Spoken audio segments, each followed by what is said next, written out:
Hello everyone, welcome to my another new video. ঘড়িতে তখন ভোর 4:30, স্নান টান করে আমি পুরো রেডি। মোটামুটি 5টার মধ্যে আমরা দুজনে রেডি হয়ে গেছিলাম আর ওয়েট করছিলাম বাকিদের জন্য। অপেক্ষা করতে করতে প্রায় 6টার সময় ওরা এসে পৌঁছালো। ও আমরা কোথায় যাচ্ছি আর কে যাচ্ছি সেটাই তো তোমাদেরকে বলা হয়নি। সেদিন আমরা যাচ্ছিলাম তারাপীঠ। আমরা 5জন ছিলাম, আমি, জিৎ, ওই বাড়ি থেকে বাবা, দাদা আর বর্ষা। এরপর সবাই মিলে আমরা বেরিয়ে পড়ি। আর এই যে এটা হচ্ছে আমার স্কুল, যেখানে আমার ছোটোবেলা তো কেটেইছে আর এখন বড়োবেলাটাও কাটছে। এর আগে আমি আরও 3বার তারাপীঠ গেছি, এটা নিয়ে আমার 4 নম্বর। আর পরে আমি যতবার সুযোগ পাবো আমার তো খুব যাওয়ার ইচ্ছে আছে, কারণ এটা আমার খুব পছন্দের একটা জায়গা। রাস্তার ভিউটা এতটা সুন্দর ছিল, চারিদিকে শুধু সবুজের সমারোহ। আর এই যে রাস্তার দুপাশে ঘন গাছ আর মাঝে মাঝে কৃষ্ণচূড়া গাছগুলো যেন আরও অ্যাট্রাকটিভ লাগছিল। তারপর তারাপীঠের প্রায় কাছাকাছি পৌঁছে যাওয়ার পর আমরা একটা জায়গায় দাঁড়িয়েছিলাম কিছু ব্রেকফাস্ট করার জন্য, কিন্তু সেখানে তেমন কিছু আমাদের পছন্দ মতো না পাওয়ায় আমরা চলে যাই ডিরেক্ট তারাপীঠে। ওখানের ভিড় নিয়ে তো আর নতুন করে কিছু বলারই নেই, অল সিজন ওখানে প্রচণ্ড পরিমাণে ভিড় থাকে। তারপর আমরা মন্দিরের দিকে যেতে যেতে একটা জায়গায় আমাদের ব্রেকফাস্টটা করে নিই, কারণ আমরা অনেক সকালে বেরিয়েছিলাম আর তখন প্রায় 10:30 11টা বাজছিল। আর যে পরিমাণ ভিড় ছিল পুজো দিতে তো প্রচণ্ড লেট হতো। আর সেদিন একটা অস্বস্তিকর প্যাচে গরম ছিল। আর এই যে টোটাল ভিড়ের 5% হয়তো আমি এখানে ক্যাপচার করতে পেরেছি। এরপর আমরা মায়ের পুজোর ডালা নিয়ে মন্দিরের দিকে এগিয়ে যাই।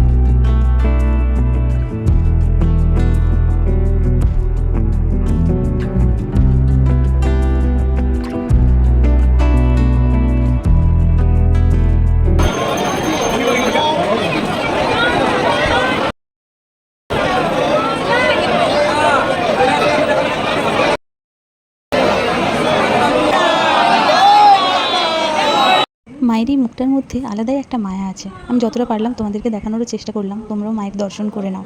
পুজো কমপ্লিট হওয়ার পর আমরা মন্দিরের আশেপাশটা ঘুরছিলাম। তারপর ওখানে একটু ঘোরাঘুরির পর আমরা চলে যাই শ্মশানের দিকে।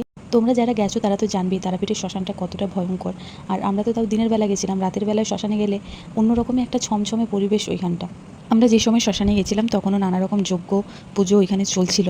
আর এই মহা শ্মশানের মধ্যেই রয়েছে মা তারার আসল মন্দির, যেখানে সাধক বামাক্ষ্যাপা মায়ের উপাসনা করতেন। সেই মন্দিরেই আমরা যাচ্ছিলাম আমার দাদার ছেলের অন্নপ্রাশনের আমন্ত্রণ মাকে জানানোর জন্য।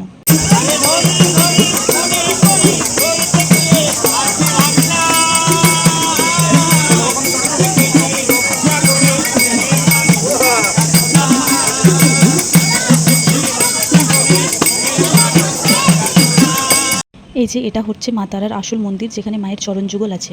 এটা হচ্ছে দ্বারকা নদ, যার অসাধারণ একটা বৈশিষ্ট্য হলো এটা স্রোতের বিপরীত দিকে বইতে থাকে। এই গরমের মধ্যে একটু রিফ্রেশমেন্ট আনার জন্য আখের রসটা প্রচণ্ড জরুরি ছিল। আর এখানে আম গাছটা নিয়ে বর্ষার সাথে দাদার একটা বিরাট তর্ক কমপ্লিট হওয়ার পর আমরা বেরিয়ে পড়ি তারাপীঠের সুন্দর সুন্দর সাইট সিন দেখার জন্য, যেগুলো এখানে আছে বলে অনেকেই জানে না। আর কোথায় কোথায় ভুললাম সেটা তোমাদের দেখাবো পার্ট 2-এ।